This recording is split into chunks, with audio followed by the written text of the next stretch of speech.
मैं माफी चाहता हूँ, मेरा ऑपरेशन हुआ, झुक के जूता खोलने में दिक्कत है, लेकिन मैं उसी माफी से अपनी बात रखता हूँ। सबसे पहले तो अरुणेश जी को धन्यवाद जो इस विशिष्ट यादवों की इस सभा में मुझे आमंत्रित उन्होंने किया, और साथ ही जो हमारे सर ने कहा कि उसको फॉलो अप इतने लोग किए, वाकई में काबिल तारीफ था कि मुझे भी 4-5 फोन आए और किसी भी तरह से उसमें इनकार नहीं किया जा सकता था, आना ही था। परिचय मैं दे देता हूँ, मैं डॉक्टर सूरज यादव मंडल हूँ, बिहार से हूँ। मधेपुरा में मुरहो स्टेट हुआ करता था, यादवों का बहुत पुराना और सबसे एक ताकतवर क्षेत्र, जहाँ से पूरे देश में सिर्फ यादवों ही नहीं बल्कि पिछड़े वर्ग को एक बड़ी एक दिशा निर्देश की तरह मिला। मैं दिल्ली यूनिवर्सिटी में स्वामी श्रद्धानंद कॉलेज है, वहाँ डिपार्टमेंट ऑफ हिस्ट्री में एसोसिएट प्रोफेसर हूँ। यही किरोड़ीमल कॉलेज से मैं अपना ग्रेजुएशन किया हूँ, और अपने समय में मैं स्टूडेंट्स यूनियन में भी, और जो यहाँ मेरे समय में जो पहले Yadav Delhi university students union के अध्यक्ष हुआ करते थे, अब तो नहीं है, बलराम यादव उनका नाम था, माधीपुर गांव है दिल्ली में, वहाँ से वो थे। उन्हीं के साथ जिस विचारधारा से मेरा कोई मतलब नहीं था, एबीवीपी उसी में मैं एक तरह से था उनके साथ, लेकिन 90 में जब मंडल कमीशन लागू तो एक स्पष्टता आई, और जाहिर तौर पर हालांकि अभी जो राष्ट्रीय अध्यक्ष हैं भारतीय जनता पार्टी के और बाकी लोग, तमाम लोग मेरे कमरे में ही बैठते थे, आरएसएस के नंबर 2 हैं दत्तात्रेय जी, वो सभी बैठते थे, लेकिन अब मैं उस विचारधारा का कट्टर विरोधी हूँ कुछ कारण। और मैं अभी अपना पूरा समय अपने शिक्षा के अलावे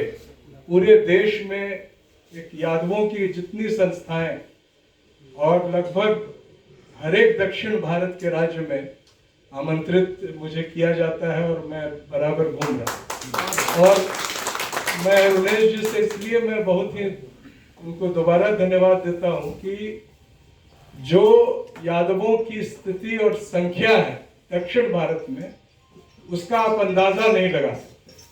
अभी 3 सितंबर 2023 को 2 सितंबर 2023 को चेन्नई के पास त्रिची एक जगह है तमिलनाडु में, यादव महासभा, डॉक्टर जे रामचंद्रन है, काफी बड़े, और उनकी कई संस्थाएं हैं, शायद हापुड़ के पास जो मेडिकल कॉलेज है उसके भी वो मालिक हैं, वो उन्होंने आयोजित की। और मैं आपको विश्वास दिलाता हूं कि उतनी बड़ी यादव महासभा,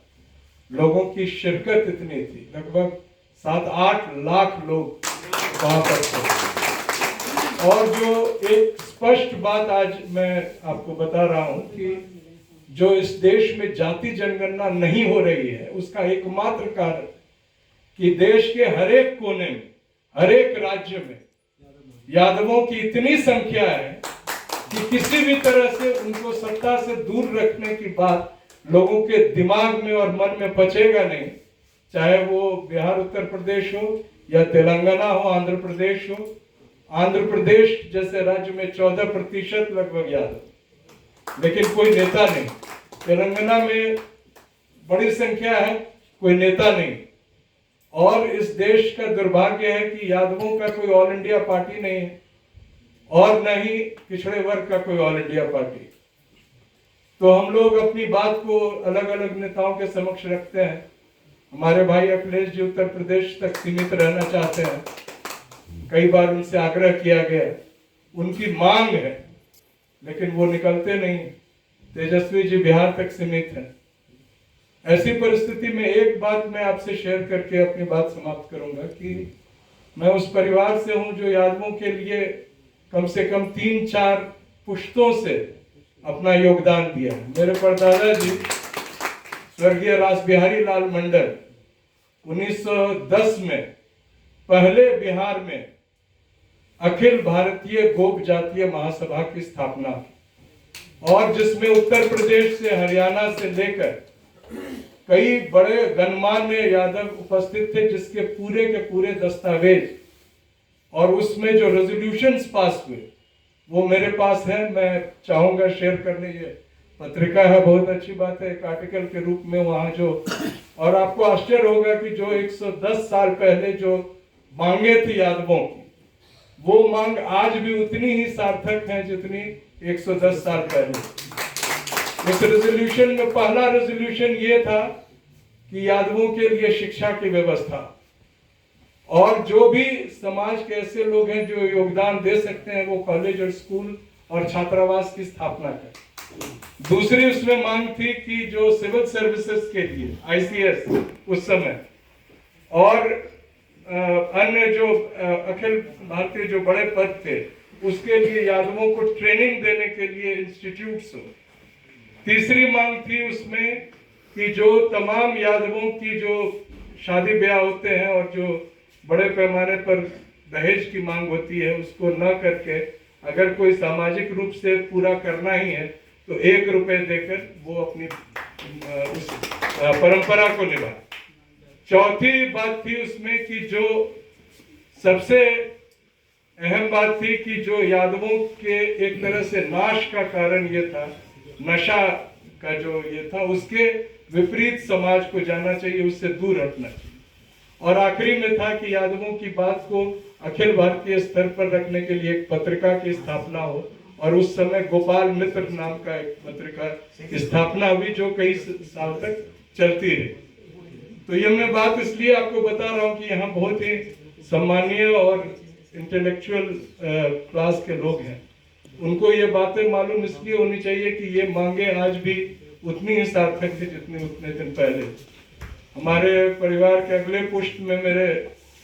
दादाजी भुवनेश्वरी प्रसाद मंडल 1924 में जब सबसे पहले चुनाव भारत में हुए थे तो बिहार उड़ीसा लेजिस्लेटिव काउंसिल के वो सदस्य थे। भागलपुर जिला परिषद के आजीवन अपने मृत्यु तक अध्यक्ष थे और कांग्रेस कमेटी भागलपुर के अध्यक्ष। उनसे छोटे भाई कमलेश्वरी प्रसाद मंडल 1937 में एमएलसी थे, और सबसे छोटे भाई बीपी मंडल बिहार के पहले यादव मुख्यमंत्री ही नहीं थे बल्कि पिछड़े वर्ग के लिए उन्होंने बहुत योगदान दिया है। और एक खास बात आज और मैं शेयर कर रहा हूँ कि लालू प्रसाद जी को टिकट जो दिया गया 1977 में, जिस पार्लियामेंट्री बोर्ड के ने उनको वो सम्मान दिया था, वो उसके अध्यक्ष बीपी मंडल ही थे। और वो तमाम विरोध, आज मैं ये ऑफ द रिकॉर्ड है लेकिन ये शेयर कर रहा हूँ कि उसका विरोध उस समय कर्पूरी ठाकुर जी किए थे, उनको टिकट दिए जाने, क्योंकि वो छात्र नेता और यंग थे। और ऐसे क्षेत्र से उनको टिकट मिल रही थी, छपरा से, जहां से एकमात्र राजपूत ही एमपी बने थे। पहली बार कोई यादव एमपी बनने जा रहे थे और बने हुए एमपी। तो एक आखिरी बात यह है कि तेलंगाना में 19 तारीख को एक सभा हैदराबाद में हो रही है, जहां उन्होंने पूरे सभी जिलों से जितने यादव इंटेलेक्चुअल्स हैं 5-5 की टीम,